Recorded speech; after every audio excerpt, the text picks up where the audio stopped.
Hey friends, it's Michelle from Little Farm in the Valley. So today we're going to continue our Christmas baking, and we're going to be making these really fun little spicy Christmas cookies. I do not remember a Christmas without these cookies. If we weren't making them ourselves, people were giving them as gifts. These make the cutest gifts. So anyway, I'm talking about the pepper nut cookies. This is a German and Mennonite traditional cookie, and the German translation would be Pfeffernusse cookies. And if you've never had these cookies, you gotta try them. It's like opening a bag of chips. You literally cannot just eat one. They're so good. So today we're gonna be making the pepper nut cookies. So most cookies you start by creaming the butter and the sugar. This is no different. We're gonna put our paddle attachment on. We're gonna do 2 sticks of butter. It's a cup of butter. And then we're gonna do 1.5 cups of brown sugar.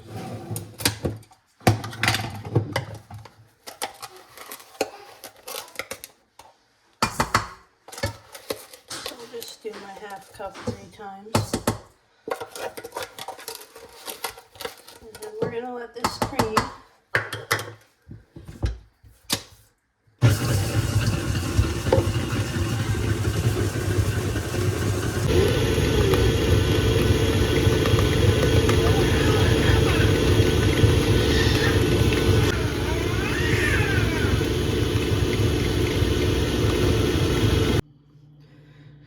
So our butter and sugar is creamed, and this is the really popular ingredient in these cookies, the anise extract.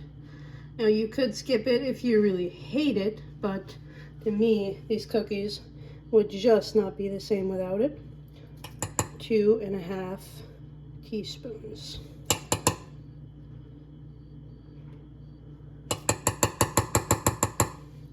And then I'm going to add 2 eggs and beat this in.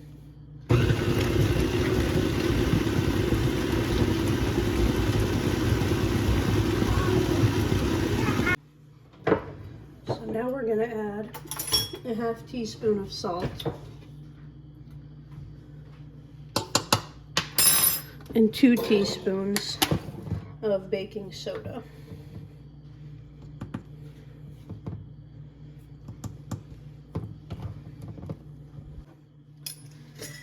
We'll add 1.5 teaspoons of cinnamon and then a teaspoon of ginger. Remember, I said this is a spicy cookie. I might just have enough ginger.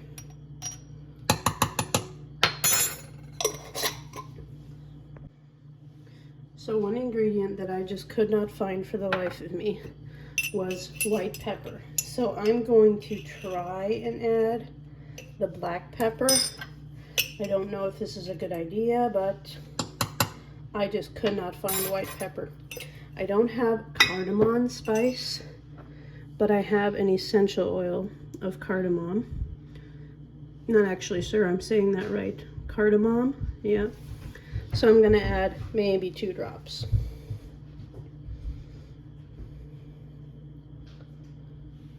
That was maybe 3, but so we'll mix this up.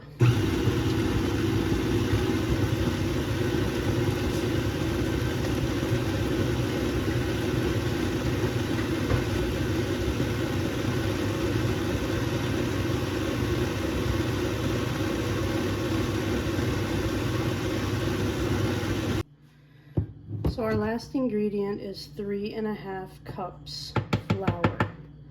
I'm gonna add the flour slowly so I don't have it flying up into the air when I turn my mixer on. In fact, I like to sort of mix it in by hand before I even turn on the mixer. And the recipe cautions not to overbeat this, so we're just gonna get the flour mixed in and pretty much turn it off right away.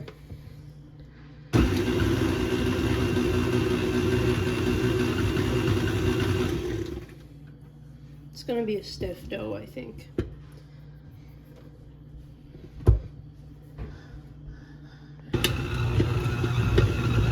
So this is all of the flour. It's trying to get it just mixed in, and then I'll turn it off. You can hear the mixer struggling a little bit, so it is a stiff dough. So now that we have our dough all mixed, I'm gonna see if I can do what we used to do with these cookies. You can tell obviously this is a stiff dough. So what we would do with these is we would make ropes with the dough.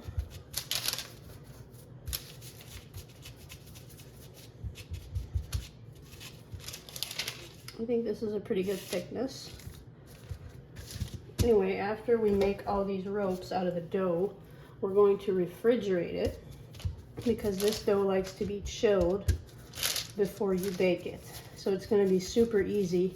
After this has been chilled for a few hours, we're just going to slice these little cookies into circles and bake them. It's going to be really easy since they're all going to be rolled out into kind of these logs. They smell so good, and you can actually do a variation. Like I've seen people add orange slice, the orange slice gummy candy. They would cut it up into little tiny squares and add it to their dough, or whatever other flavor or thing that you would like to try. It's kind of a pretty versatile cookie, but we're just gonna kind of do the old plain Jane version today. So I'm gonna continue to make these logs until my dough is all used up. And I'm gonna pop it in the fridge for, I think I'll do at least a couple hours if I can.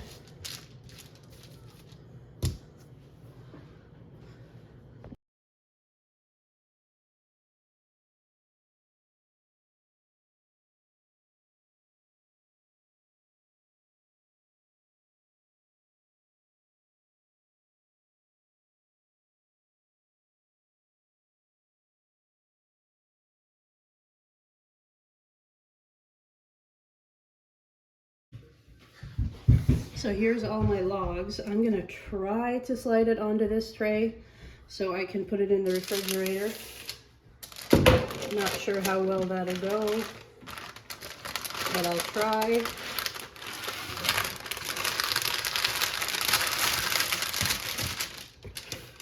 I lost a few.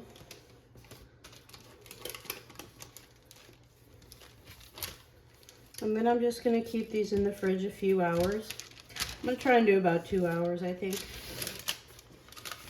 You can actually have it in your fridge for up to 3 days, according to the recipe I'm using. So, all right, ready for the fridge. So while my cookies are in the refrigerator, I actually have to make a confession here that I made an oopsie. So I was going to make baklava, and I still will in an upcoming video, but I bought the wrong sheets. Instead of the phyllo dough, I got puff pastry sheets. I, for some reason, thought it was the same thing, and since I couldn't find anything else, I just got these, and yeah, they're not what I need to make baklava. So I'm gonna be making a puff pastry Christmas tree with this. So that's gonna be pretty interesting. So our pastry filling is gonna be an 8-ounce block of cream cheese. And then we're gonna add 1 egg yolk, room temperature egg yolk, a 1/4 cup powdered sugar, and then a teaspoon of vanilla extract,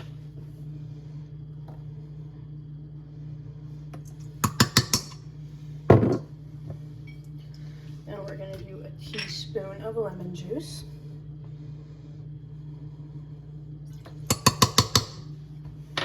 and a little pinch of salt, and we're going to mix this.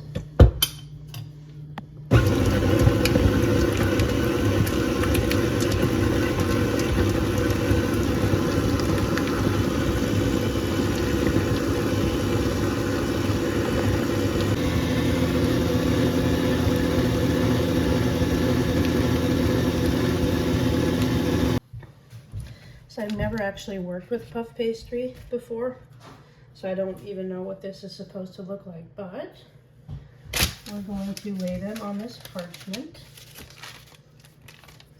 So we're going to stack the sheets on top of each other. This is a little bit ripped. I wonder if it's because I kept it in the freezer for a couple weeks. So to make this into a fun Christmassy Danish, I'm going to take a knife and I'm going to cut this into a tree shape. So it's kind of a triangle, I guess.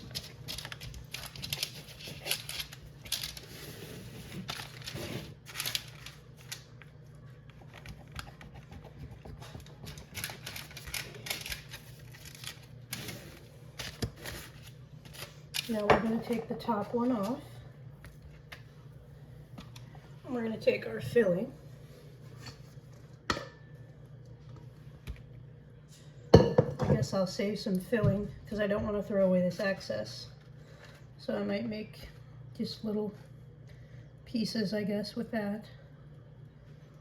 But that's a pretty thick layer, I think. Oh, this is going to be delicious. So then we're going to put this back on the top.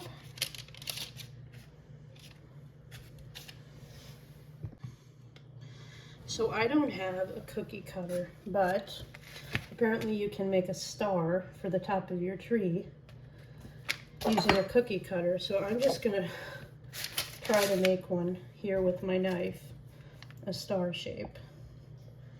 I'm not much of an artist, so I don't know how this is going to go. I suppose it is optional, but I think it would look cute for it to be topped with a star. So hopefully I can make something like a star and not have it look too awful for my freehand knife carving here. I mean, who's gonna know how awful it is? Probably eat the star first so nobody sees it. Well, if I straighten it out a little bit, it's kind of a star. So there's the star. It's a little, tuck something under it. Okay, there's our star. Doesn't look too bad. You can also add a trunk. Maybe just for fun, I'll add a trunk to my tree.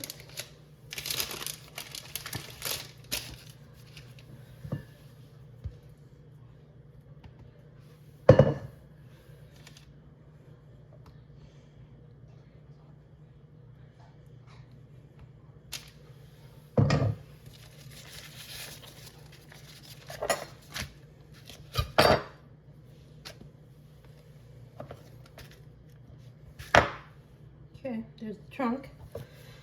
So next, we're going to make these little cuts. I'm a little unsure of how deep I want to go, but I know I don't want to cut through the middle.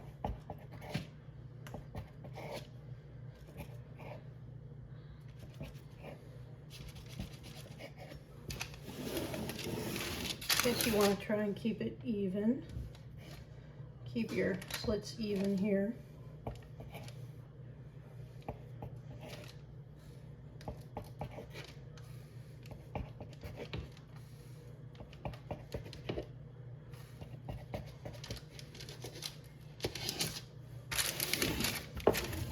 This is cute. So I made an egg wash. We're gonna brush it. I'm trying to grab some yolk here to actually have the color of that rich farm fresh egg yolk.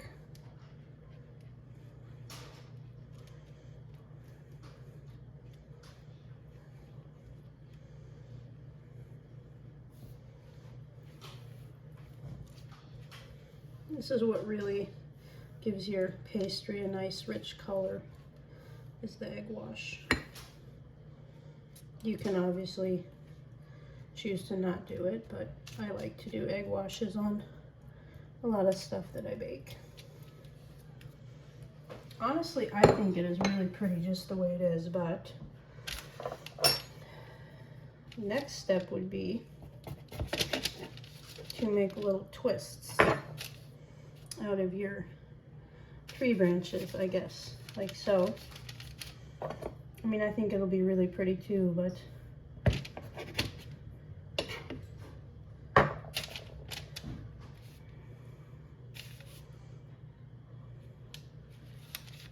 yeah, it looks a little bit more tree-like now with that, with the twists, I think. It's kind of like an actual evergreen or pine tree with the twists. So that's what we're going to keep doing until we've twisted all of these. Trying to be gentle so I don't snap off the branches.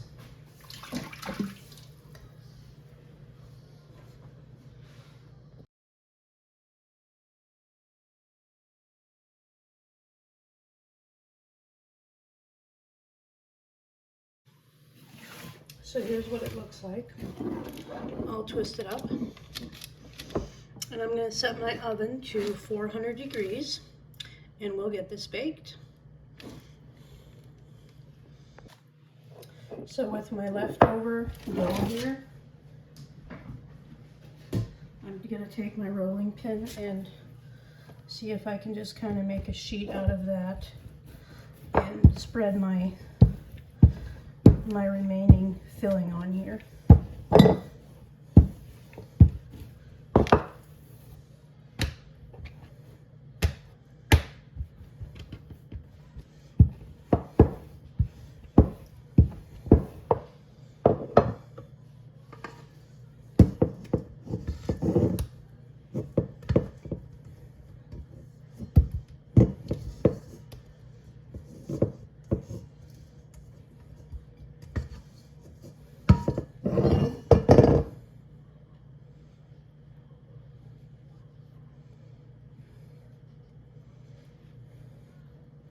Maybe I'll just make one great big Danish out of that.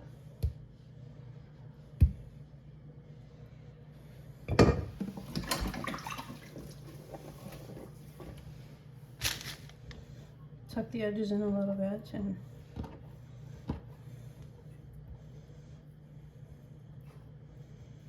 we'll bake that along with the Christmas tree one. So here is our Christmas tree just out of the oven. Got a little bit brown on me, but I did 20 minutes at 400, or 25 minutes, sorry. So I'm gonna let it cool down a little bit and we'll try this. All right, we are gonna taste one of the branches here.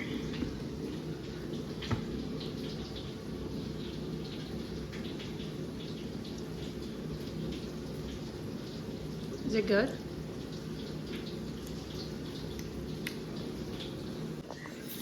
So we sprinkled some powdered sugar over it.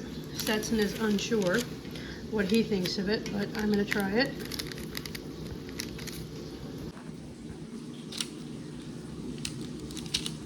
It definitely needs that hint of sweetness. This is good.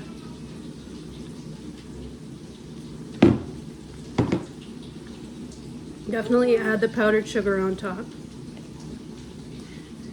But yeah, this was a good way to use up the pastry. So it's been for sure 3 hours that these have been in the fridge. They're nice and hard, so they'll be very easy to handle. So I've got my pans out. I guess I'll spray these. And then I'm going to start to slice my cookies. So I'm going to preheat my oven to 350. And then I'm going to slice these. Oh, would this be maybe 1/4 of an inch? About 1/4 of an inch. And just spread them out in my pan. They're not going to get very big. So that's what I'm going to do. And rolling them beforehand makes this step super fast. So it's not going to take very long at all.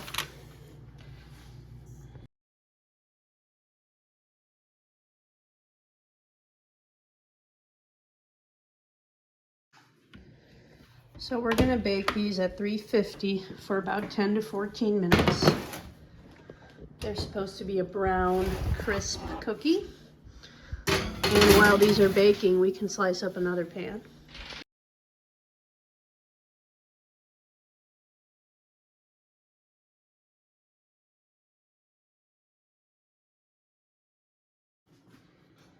So I pulled out the first pan at 10 minutes. The edges are starting to brown a little. The bottom is nice and brown. So I think 10 minutes might be my sweet spot. I have the other pan in the oven.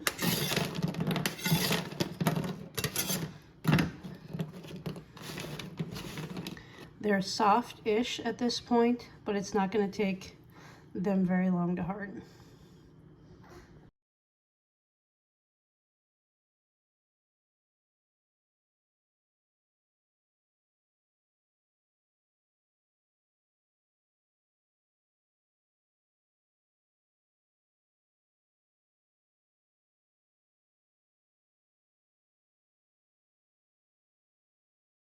So here are our cookies. They are delicious, crisp, crunchy, and I started filling a couple little gift jars, and you can pretty them up and add ribbon or whatever you want. They do make the cutest little gifts.